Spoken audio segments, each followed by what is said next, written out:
And in this section right here, what we're going to be doing is giving you guys just a basic introduction to databases. Itty-bitty. So the very first thing that we probably need to do, Mr. Logan, is what?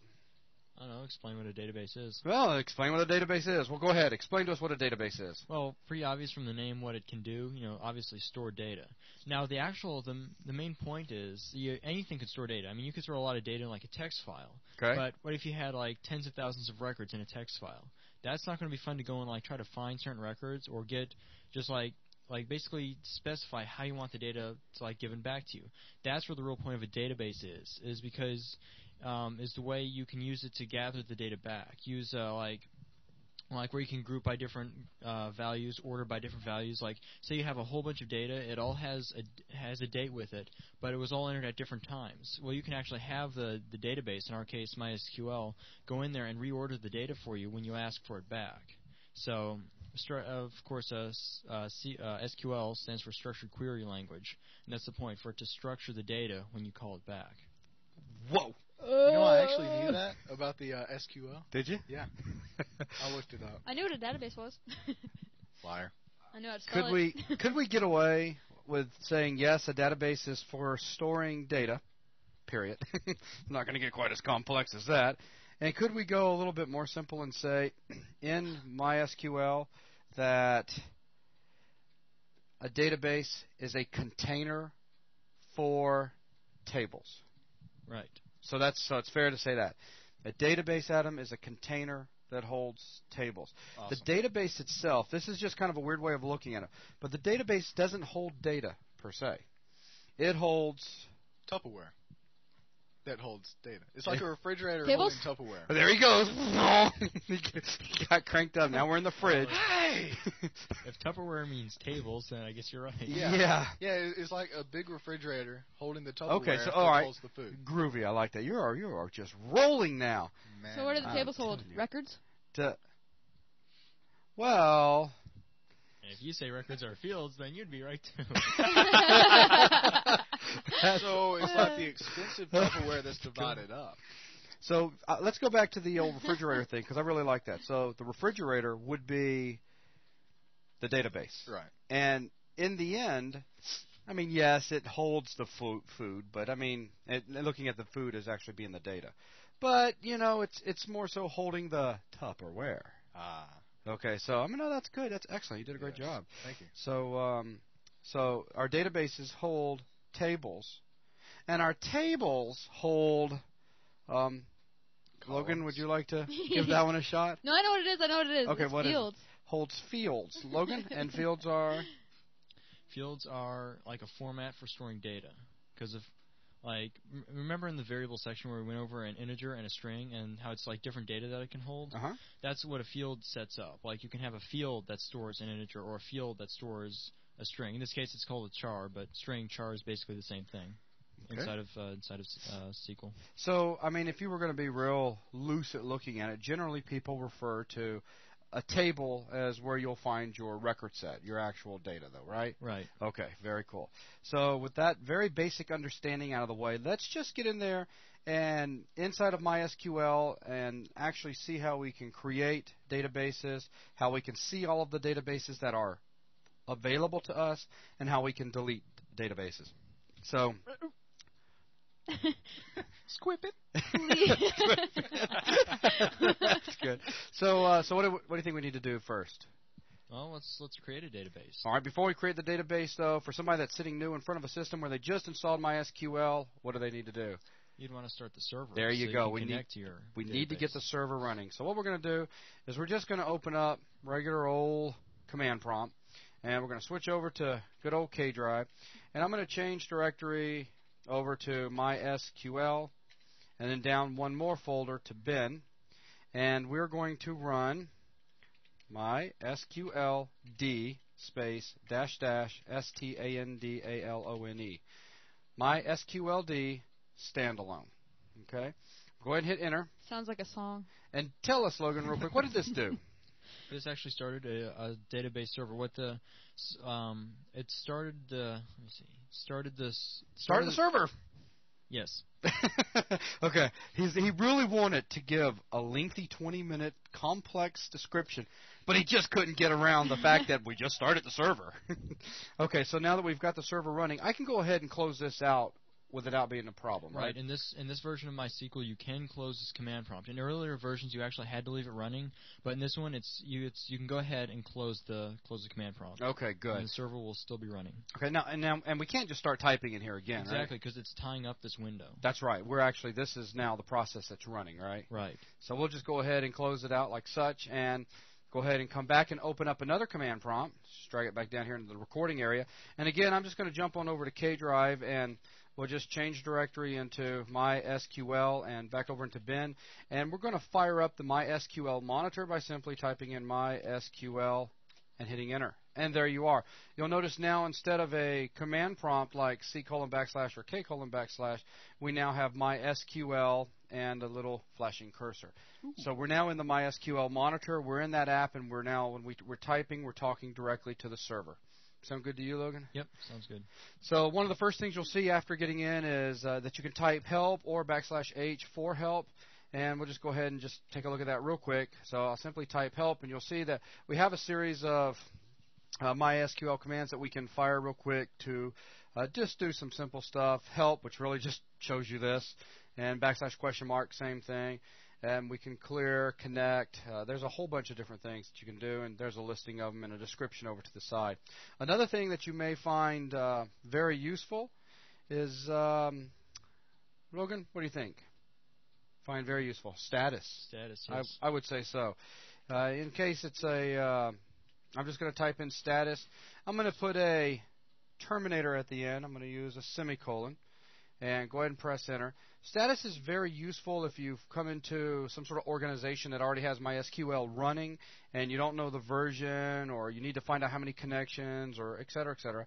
You can do that by running status. Right now, one of the important things that we'll use it for in this VTM is actually seeing what current database we're tied to. And right now, we're not actually using any particular database. Okay, we've just got into MySQL, and we're sitting there, and we have not told the server that we want to access this refrigerator or this database. Does that make sense? Yeah. So basically, you can think of it like this. Going into the MySQL is like walking into a room full of refrigerators. And before you open one up, you got to tell yourself, I want to open up that one, right? Is that fair, Adam? Is it the side by side or the over and under? That's irrelevant. That's what you have to tell yourself. Well, no, you just want to tell yourself, I want to open up that one there. Can it be over and under? So, Whatever you Please. want. Oh, okay. Yeah, sure. It can be over and under with the little ice maker on the side. Yay. Okay. So now that we have that out of the way, other pieces of information that you can find in here: protocol version, server version over here.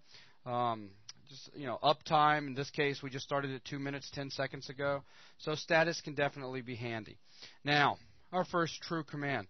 What I want to do is, I want to get a listing of all of the databases that are available. You walk into a room full of refrigerators, you want to get a listing of all the refrigerators that are available for you to peruse, right? Right. Sounds fair. So to do this, what we need to do is come in here and just simply type in show Refrigerator. databases. Show databases. Again, I'm putting a terminator, semicolon at the end. And what we'll do is we'll get a listing of the databases that are available inside of MySQL. Right now, we've got 2 by default that are put in there when you first install a MySQL to your server or your operating system. We have the database MySQL, and we have test. Now, MySQL stores all sorts of good stuff, and we're going to talk about that more in VTM issue number 2. That is the plan, right, Logan? Yes. Okay. So in this case right here, I'm just wanting to just show you really simple stuff. So we'll get into that later. So I guess what we want to do is find out how do we create a database, right? Right. That would be nice. Here we go. Create database, and we'll call it BuzzDB. And again, I'll put a terminator at the end. Okay, so when you're inside of MySQL, you always put a terminator? Not all. Logan, you want to talk about that? Okay, once you're working with, if you're working, once you're down and working with tables and fields, then you're always using a terminator. Or if you're creating stuff, then you would use a terminator. Let's see.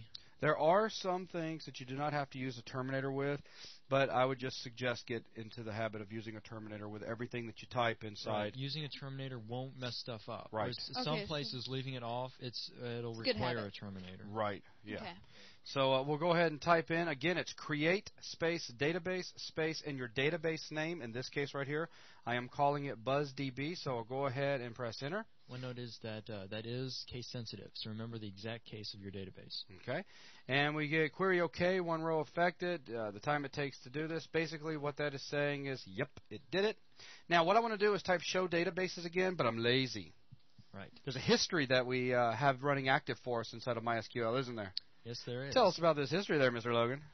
Well, if you've used either DOS or the command prompt in Windows or Unix or Linux, pressing the up arrow key, as long as you have the system configured that way, the default, pressing the up arrow key in the terminal prompt will give you the previous lines. Pressing up multiple times will give you a whole backlog of stuff you've already typed. So I can press up, and there's where I just created the database. I can press up again. There's the show databases.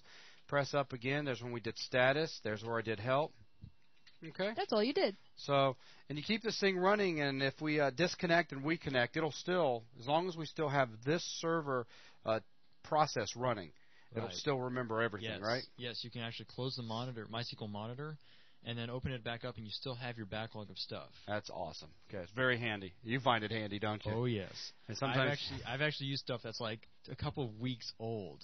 Just going ding, in ding, the ding, ding, backlog. ding, ding, ding. Oh, there it is. Ding. Okay, so let's go ahead and come back down to show databases again. Hit enter, and this time we get a list of database.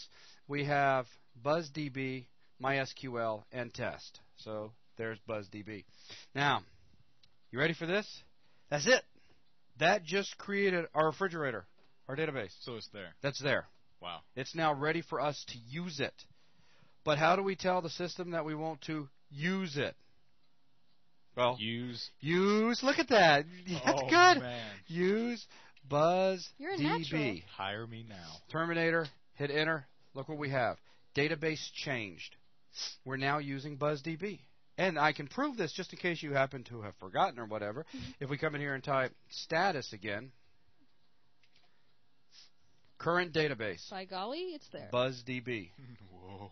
Okay, pretty handy, huh? So, getting rid of this database now. Sometimes you may want to actually delete out databases. Pretty easy to actually kill it. To get rid of BuzzDB, we can just simply say drop database, and then the name of the database that you want to drop, BuzzDB. Okay? So again, this is if you need to kill out a database, just simply type in drop database BuzzDB. Logan, real quick, tell us, if there are tables inside this database, and I type this command in, what's going to happen? Are we going to get a are you sure, or are we going to get the database is populated with stuff can't do? Or? Nope, you're just going to get it'll just tell you how much and what it deleted. So there's no. As soon as you hit enter, it's gone. So it's pretty unforgiving, right? Yep. And that's not that bad here because you're not usually dropping databases, but there are some things that we're going to be taking a look at shortly that you could accidentally hit enter and do some serious damage to data, right? You can't go back? When you're working with no undos? Guess it's your own darn fault then. You can't Z out? No. So no, you can't. Please be very, very careful. So let's go ahead and drop database BuzzDB. Press enter, and now what we'll do is come back in here and we'll tell it to show databases, and we only have two available, MySQL and test. I have a feeling that's going to bite me a few times. So all it takes is getting bit once to remember to be careful. So let's go ahead. One last time, I'm going to create it again. Again, I can use history. Just kind of flip back through here until I find create database BuzzDB.